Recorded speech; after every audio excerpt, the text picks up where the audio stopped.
त्रिकोणमिति आखिर है क्या? त्रिकोणमिति में हम पढ़ते त्रिभुजों के बारे में, त्रिभुजों का अध्ययन।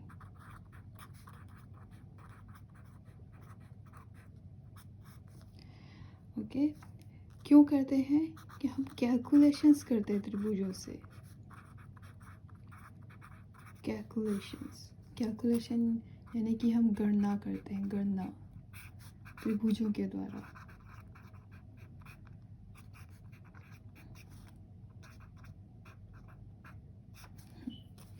त्रिकोणमिति एक्चुअली त्रिभुजों का अध्ययन है। त्रिभुजों का अध्ययन हम इसलिए करते हैं कि हम यहाँ पे त्रिभुजों को इस्तेमाल करके बहुत सारी गणना करने की कोशिश करते हैं। इसका त्रिकोणमिति का इस्तेमाल बहुत ही पुराना है, लगभग 300 साल BC, यानी कि 300 साल बिफोर क्राइस्ट से इसका इस्तेमाल होते आया है। इसका इस्तेमाल हो रहा है इंडिया में भी, इसका बहुत अध्ययन किया गया है, और इसके अलावा और दूसरे जगह में भी इसका बहुत अध्ययन किया गया है।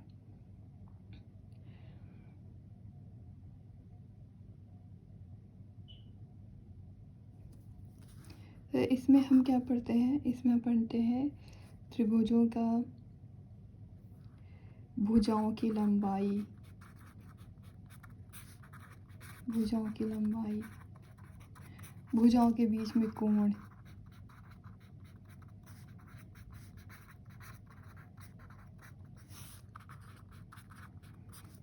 ओके। चलो पहले देख लेते हैं कि त्रिभुज कैसा होता है। ओके, त्रिभुज तो पता है वैसे, लेकिन ये देख लें, ये हो गया एक त्रिभुज ABC। ओके, तो हम इसमें पढ़ेंगे, इन भुजाओं के बारे में पढ़ते हैं। ये हो गई 1 भुजा, 2 भुजा, 3 भुजा, और इनके बीच में जो कोण, एक ये हो गया, एक ये हो गया, एक ये हो गया। तो इन कोणों का और इन भुजाओं का आपस में क्या संबंध है, और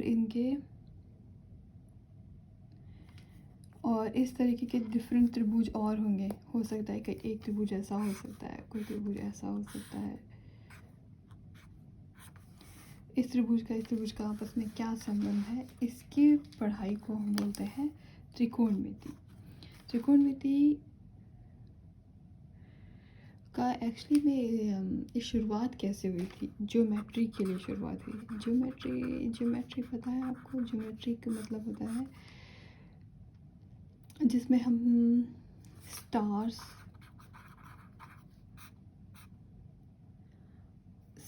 और प्लैनेट्स, इनकी पोजीशन के बारे में पढ़ते हैं। ये स्टार्स, प्लैनेट्स, इनका ये हमारा अर्थ हो गया। तो इसके रिस्पेक्ट में हमारी कितना दूरी, ये यहाँ पे कितना मूव करते हैं, साल में किस तरीके से मूव करते हैं। तो इसका अध्ययन करने के लिए हमने शुरू किया था त्रिकोणमिति। तो आज के ज़माने में त्रिकोणमिति कहाँ कहाँ इस्तेमाल होता है? ये इस्तेमाल होता है आर्किटेक्ट में।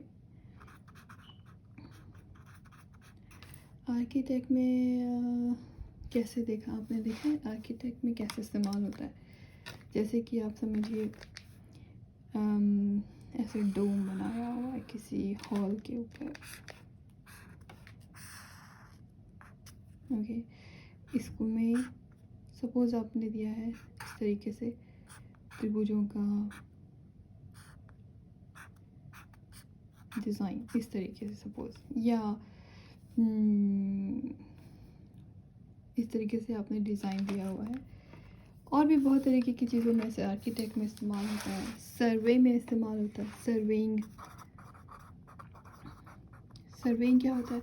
सर्वे में हम पता करते हैं कि कोई जगह में कितना ढाल है, वो कितना प्लेन है, कितना ऊंचाई है, उसका एरिया का नक्शा जो बनता है किसी स्टेट का, किसी कंट्री का जो नक्शा हम बनाते हैं, ये बनता है सर्वे से। इसमें भी ट्रिग्नोमेट्री का इस्तेमाल होता है। उसके बाद होता है मैपिंग में, आपको एरिया पता करना है, और कितना किलोमीटर है, कहाँ से क्या, वो स्केल से नहीं नापते हैं, जो सैटेलाइट यूज़ करके नापते हैं ना, उससे यूज़ करते हैं। तो उसमें भी यूज़ होता है ट्रिग्नोमेट्री का।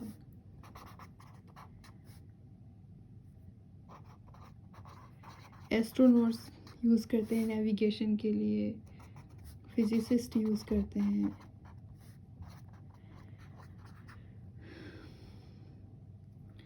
फिजिसिस्ट क्यों यूज़ करते हैं? फिजिसिस्ट यूज़ करते हैं अगर आप कहीं पर भी वेव्स आएगा वहाँ पे ट्रिग्नोमेट्री का इस्तेमाल हो जाता है। तो जैसे कि साउंड वेव हम जानते हैं, साउंड भी वेव्स के थ्रू ट्रैवल करता है, ओके। और रेडिएशंस हैं और बहुत सारी चीज़ें, जहाँ भी वेव्स आता है ना, जो पार्टिकल हैं, प्रोटॉन, इलेक्ट्रॉन, न्यूट्रॉन, इन ये भी एक वेव्स जनरेट करते हैं। तो वहाँ पे यूज़ कर, यहाँ वहाँ पे भी ट्रिग्नोमेट्री यूज़ होता है। तो यहाँ पे आपका एक ट्राइंगल बन गया। एक छोटे ट्राइंगल को स्टडी कर लिया तो आप ये पूरा वेव पैटर्न को स्टडी कर सकते हैं। दूसरा होता है इंजीनियर्स यूज़ करते हैं। इंजीनियर्स कहाँ यूज़ करते हैं? इंजीनियर्स यूज़ करते हैं सेम इन्हीं चीज़ों, माइक्रोचिप की डिज़ाइन करना है, उसमें भी यूज़ होता है। इलेक्ट्रिक करंट भी वेव्स की तरह मूव करते हैं, यहाँ पे भी इस्तेमाल होता है ट्रिग्नोमेट्री। दूसरा क्राइम सीन्स इन्वेस्टिगेशन में, crime scene investigation. Crime scene investigation में आप कैसे इस्तेमाल करेंगे कि किस एंगल से बुलेट चली थी। तो अगर कोई यहाँ पे किसी को बुलेट लगी है तो किस एंगल से ये चली थी, कहाँ से, यहाँ से चली थी, यहाँ से चली थी, इसमें भी ट्रिग्नोमेट्री का यूज़ होता है। म्यूज़िक में यूज़ होता है, गेमिंग में यूज़ होता है। तो इससे आप समझ जाइए कि ट्रिग्नोमेट्री कोई बहुत ही ऐसा नहीं है कि एक छोटा सा पोर्शन है, गणित में आपने पढ़ लिया पास हो गया। ये आगे अगर आप जाते हैं, पढ़ाई करते हैं, या अगर आपको रिसर्च में जाना है तो भी आपको ट्रिग्नोमेट्री का बहुत इस्तेमाल होता है।